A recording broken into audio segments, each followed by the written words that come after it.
Good morning class 5th. This is our English book Daffodils, main course book of English reader for grade 5. तो हम discuss कर रहे थे lesson 3 Galileo and the light. तो हमने इसके अंदर फर्स्ट क्वेश्चन, सेकंड क्वेश्चन, उसके बाद शॉर्ट क्वेश्चन तक हम डिस्कस कर चुके हैं. अब हम डिस्कस करते हैं लॉन्ग आंसर क्वेश्चन.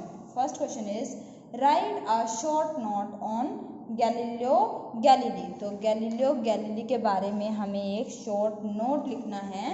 तो देखते हैं. Galileo was a great Italian mathematician. Galileo क्या था?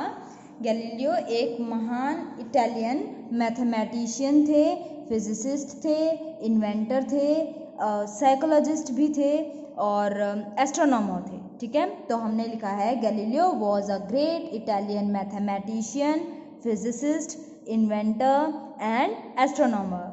ही इन्वेंटेड द टेलीस्कोप. उन्होंने क्या इन्वेंट किया था?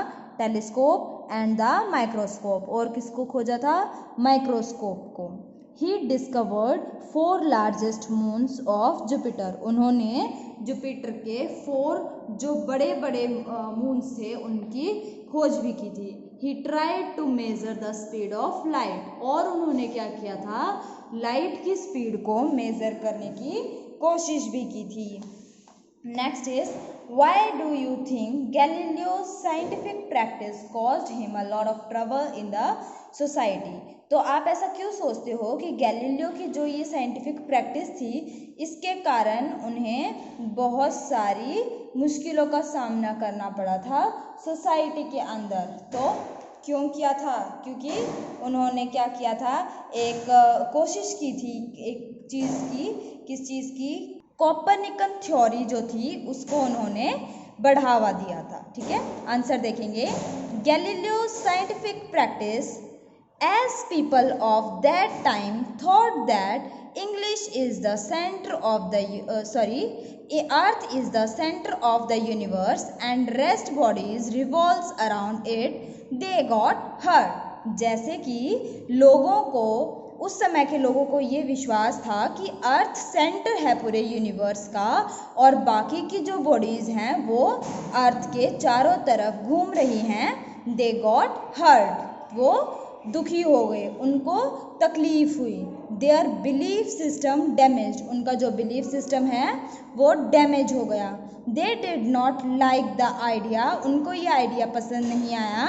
That they were a tiny part of an infinite universe. कि वो पूरे यूनिवर्स के एक छोटे से पार्ट हैं. उनको ये लगता था कि वो यूनिवर्स का सेंटर हैं और बाकी सभी बॉडीज़ उनके चारों तरफ घूमती हैं. ठीक है, तो इस वजह से वो ट्रबल में आ गए थे. नेक्स्ट क्वेश्चन देखते हैं. Describe Galileo's method of measurement of light.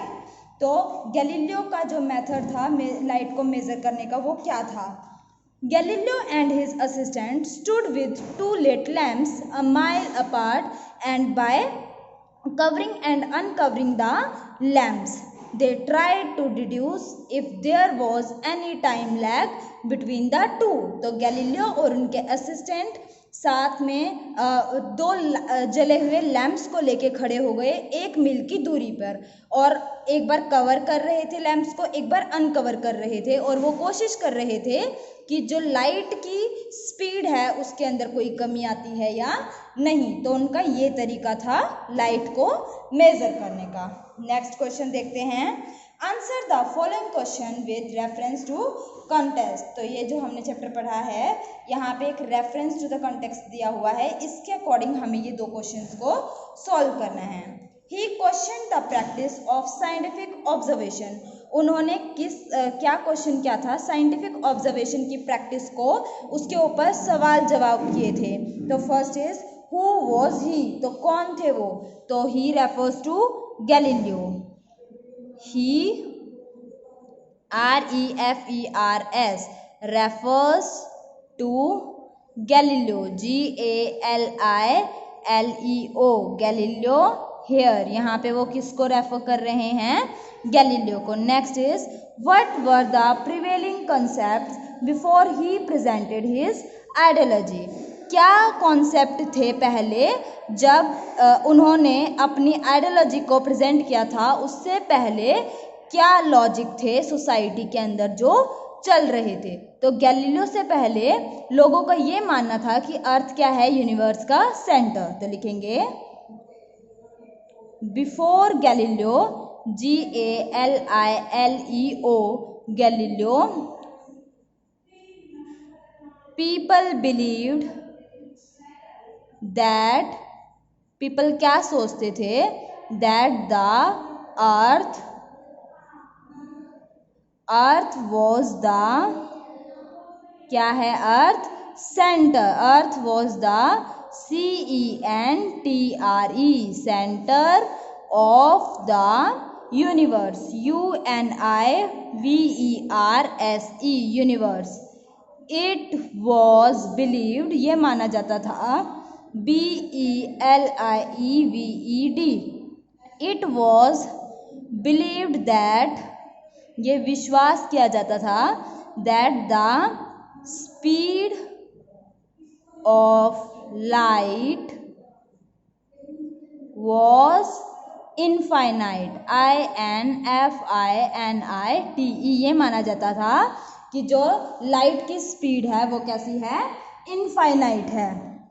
आगे देखेंगे वर्ड बैंक है, यहाँ पे वोकैबुलरी को इन्हांस करने के लिए दिया हुआ है, pick the words with similar sound, ऐसे वर्ड को पिक करना है जिनका साउंड सेम है। तो ये क्वेश्चन आप खुद से करेंगे, जिसका साउंड आपको सेम लगेगा आपको इन बॉक्सेस के अंदर लिखना है। Next structure and usage, grammar part है। यहाँ पे आपको क्या करना है, simple past tense is used principally to describe events in the past, past के इवेंट्स को दिखाने के लिए सिंपल पास्ट टेंस का यूज किया जाता है। Some of the regular verbs end in ED and some irregular verbs transform from does, do to did. तो कुछ जो रेगुलर वर्ब हैं उनका एंड होता है ED से लग के ख़त्म होती है वो, जबकि जो इर्रेगुलर वर्ब हैं वो जैसे डज, डू हो गए तो वो कैसे कन्वर्ट हो जाएंगी, डिड में चेंज हो जाएंगी। जैसे rewrite the following sentences in simple past tense, तो ये सेंटेंसेस दिए हैं, इनको हमें सिंपल पास्ट टेंस में लिखने हैं। जैसे डज शी एक्सरसाइज, तो यहाँ डज को किस में हम कन्वर्ट कर देंगे, डिड में, और फिर ये सेंटेंसेस हम करेंगे। तो यहाँ तक आप क्या करेंगे, ये फिलअप करेंगे और कल अपनी बुक भेजेंगे, ठीक है ना। तो ये पार्ट ये आप बुक में कर देना, ये भी बुक में कर देना, ये भी बुक में कर देना। तो बुक का काम बुक में करेंगे और जो बुक में नहीं आता वो हम नोटबुक में कर सकते हैं, ठीक है ना। यहाँ तक का काम करेंगे, फिर हम आगे डिस्कस करेंगे। Thank you and have a nice day.